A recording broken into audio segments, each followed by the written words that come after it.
Assalamualaikum warahmatullahi wabarakatuh. Pertemuan kali ini, di video ini, saya akan menjelaskan tentang manajemen tenaga penjualan dan penjualan personal. Nah, ini adalah bagian dari bauran promosi, yaitu salah satunya adalah penjualan personal atau penjualan pribadi, seperti itu ya. Kita awali dengan melihat apa arti dari manajemen tenaga penjualan ya. Ini kegiatan ini adalah termasuk dari kegiatan penarikan, pemilihan, perlengkapan, penugasan, penentuan rute, pembayaran, dan pemotivasian serta pengembangan kemampuan yang diberikan kepada tenaga penjualan ya. Jadi ini manajemen ini adalah memanajemeni atau mengatur dari si tenaga penjualan atau si personal selling. Nah, lalu ada langkah-langkah dalam melakukan penjualan. Yang pertama adalah menentukan dulu kebutuhan dan keinginan pelanggan, kemudian memilih pasar sasaran khusus yang akan dituju, lalu menetapkan posisi pasar, itu yang ketiga, dan yang keempat adalah menempatkan strategi penjualan dalam persaingan, dan yang kelima adalah memilih strategi penjualan yang paling tepat dalam memasarkan produk atau jasa yang ditawarkan oleh si tenaga penjualan, seperti itu. Lalu di sini ada faktor yang mempengaruhi dari kegiatan penjualan ya. Yang pertama adalah adanya kondisi pasar, kondisi dan kemampuan si penjual, kemudian kondisi pasar, lalu ada modal, kemudian yang keempat ada organisasi perusahaan, dan yang kelima adalah ada faktor-faktor lain ya. Ini adalah faktor-faktor yang mempengaruhi dari kegiatan penjualan. Lalu di sini ada pengertian dari penjualan personal atau personal selling ya. Jadi si penjualan personal ini merupakan alat promosi yang sifatnya secara lisan, baik kepada seseorang maupun lebih calon pembeli dengan maksud dan untuk menciptakan terjadinya transaksi pembelian yang saling menguntungkan bagi kedua belah pihak dengan menggunakan manusia sebagai alat promosinya. Intinya penjualan personal ini adalah merupakan alat promosi yang sifatnya secara lisan. Kalau sifatnya secara lisan, otomatis ini dalam bentuk manusia ya, sebagai alat promosinya. Ya, kita bisa sebut SPG, Sales Promotion Girl, Sales Promotion Boy, kemudian ada biasa kita lihat ada marketing dari perusahaan yang menjajakan produk-produknya kepada calon konsumen, seperti itu.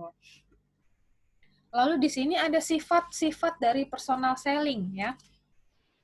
Yang pertama ada konfrontasi personal ya. Maksudnya di sini adalah si personal selling ini mencakup hubungan langsung antara dua orang atau lebih ya. Jadi dari masing-masing pihak ini dapat melihat kebutuhan dan karakteristik secara lebih dekat dan segera bisa melakukan penyesuaian. Nah, itu yang dimaksud dengan konfrontasi personal. Lalu yang kedua, sifatnya adalah pengembangan. Jadi si personal selling ini memungkinkan timbulnya berbagai jenis hubungan ya. Bisa dimulai dari hubungan penjualan, kemudian sampai ke hubungan persahabatan, seperti itu. Biasanya seorang personal selling itu selalu menyimpan kontak dari si konsumennya gitu ya, untuk terus menjalani hubungan gitu. Misalnya nanti ada produk baru, si personal sellingnya bisa menawarkan lagi ke konsumen yang pernah berhubungan dengan si personal selling tersebut. Kemudian yang terakhir ada tanggapan ya. Personal selling di sini membuat pembeli merasa berkewajiban untuk mendengar dan memperhatikan dan menanggapi wiraniaga. Jadi seorang personal selling ini harus bisa membuat si calon pembeli ini merasa wajib untuk mendengarkan apa yang si personal selling utarakan, seperti itu. Nah, kemudian di sini ada bentuk-bentuk dari personal selling. Yang pertama ada retail selling. Retail selling ini adalah tenaga penjual yang melakukan penjualan dengan melayani konsumen yang datang ke toko atau perusahaan. Lalu yang kedua ada field selling, tenaga penjual melakukan penjualan di luar perusahaan gitu ya. Contohnya dengan mendatangi konsumen ke rumah, mendatangi konsumen ke perusahaan-perusahaan, mendatangi konsumen ke kantor, dan lain-lain. Jadi, si field selling ini adalah personal selling yang menjemput bola, seperti itu ya, yang mencari konsumen, terjun langsung ke lapangan, seperti itu. Kemudian di sini ada executive selling. Nah, executive selling ini bisa disebutkan dalam adalah seorang pemimpin perusahaan atau seorang manajer gitu ya, yang bertindak sebagai si penjual yang melakukan penjualan, seperti itu. Kemudian di sini ada tugas-tugas dari seorang personal selling. Yang pertama adalah mencari calon pembeli, prospecting. Tentu saja personal selling tujuannya adalah untuk mencari calon pembeli ya. Kemudian tugas yang kedua adalah komunikasi. Nah, jadi si personal selling ini mengkomunikasikan ya.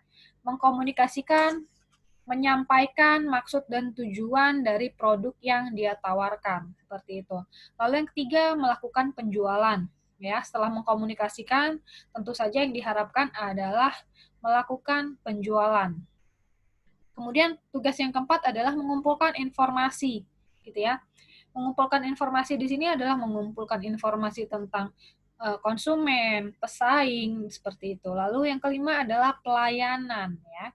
Tentu saja seorang personal selling ini harus memberikan pelayanan yang sesuai yang dibutuhkan oleh konsumen, seperti itu, agar konsumen tertarik dengan apa yang ditawarkan oleh si personal selling. Nah, yang keenam di sini adalah pengalokasian.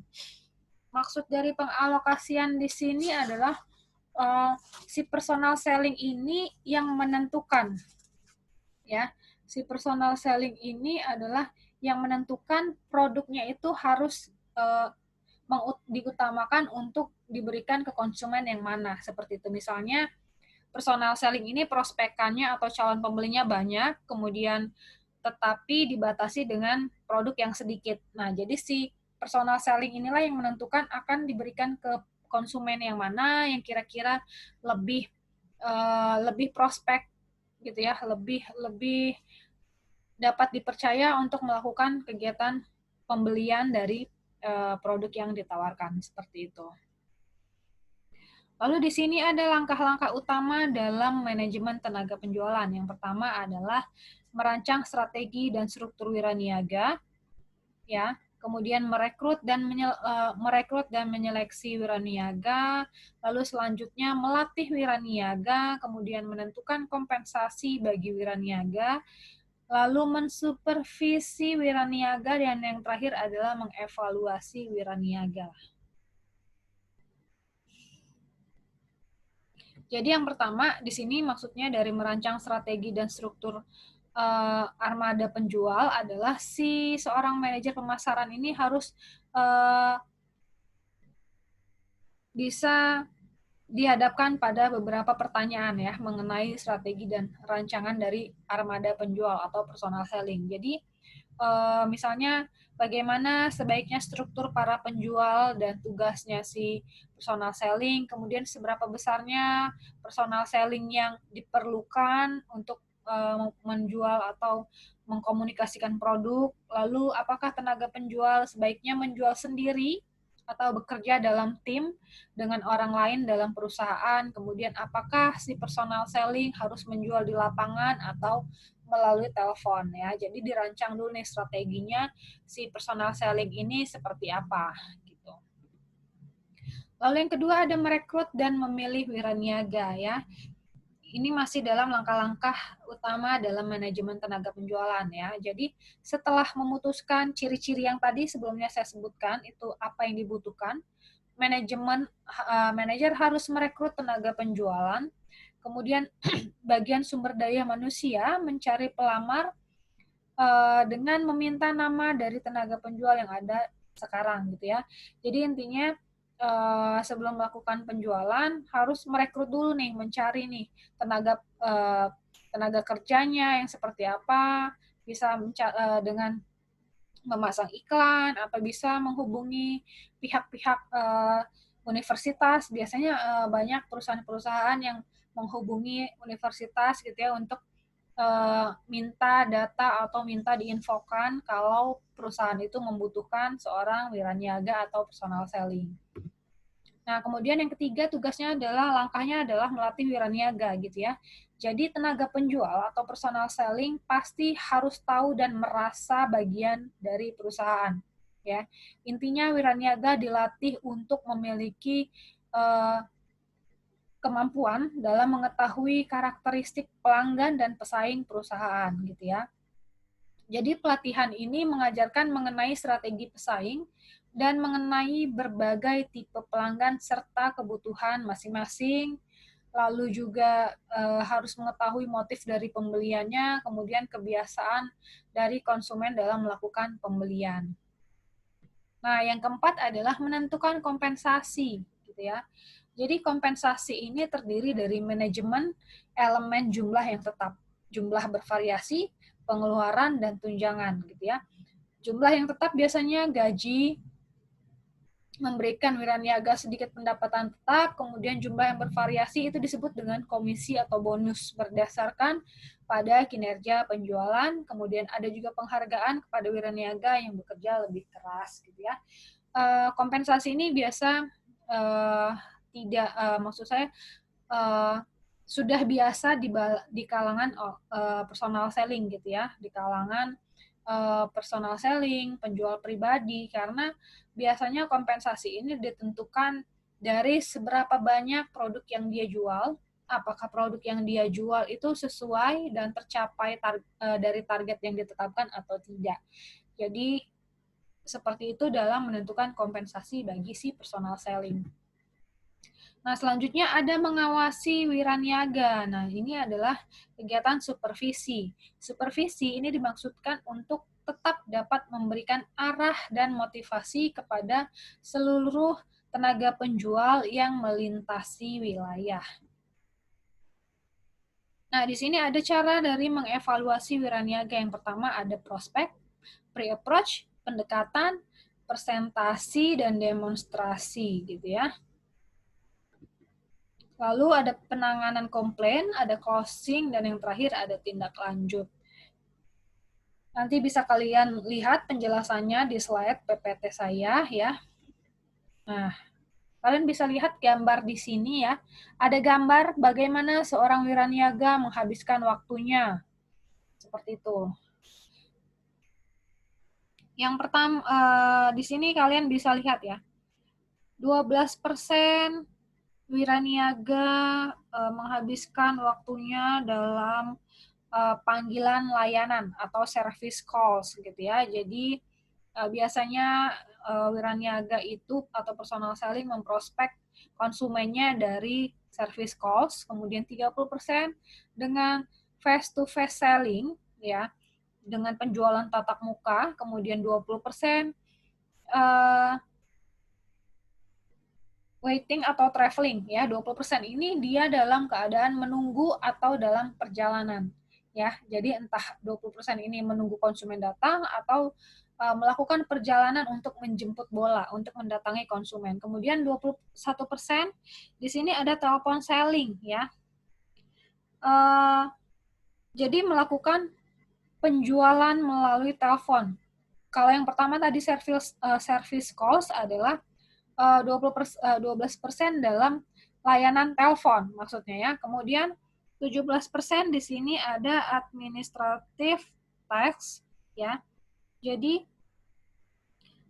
si personal selling ini waktunya dihabiskan sebesar 17% dalam melakukan tugas administratif ya, menyiapkan administrasi yang dibutuhkan dalam kegiatan penjualan. Nah, jadi kira-kira seperti ini kalau nanti kalian ada yang ingin bekerja sebagai seorang wiraniaga atau personal selling, kira-kira gambarannya adalah seperti ini, gitu ya. Jadi satu yang harus diingat ya, ketika menjadi seorang personal selling yang dibutuhkan yang pertama adalah penampilan yang rapi ya. Kalau kalian pernah dengar BRW, itu bersih, rapi, wangi ya. Karena personal selling itu ketika menjajakan produknya, yang pertama dilihat oleh konsumen adalah penampilannya, gitu ya. Penampilan yang rapi, bersih, wangi, tentu saja konsumen tidak akan menghindar atau tidak akan kabur kalau didekati oleh orang yang seperti itu. Ya, lain halnya kalau jadi marketing atau jadi seorang wiraniaga dengan penampilan yang lusuh, tidak enak dipandang, acak-acakan. Nah, tentu saja konsumen tidak akan nyaman untuk berada di dekat seorang personal selling yang seperti itu. Oke. Nah, ini sudah tadi. Oke. Baik, itu saja yang bisa saya sampaikan. Semoga apa yang saya sampaikan bisa bermanfaat dan kalian pahami. Saya akhiri. Wassalamualaikum warahmatullahi wabarakatuh.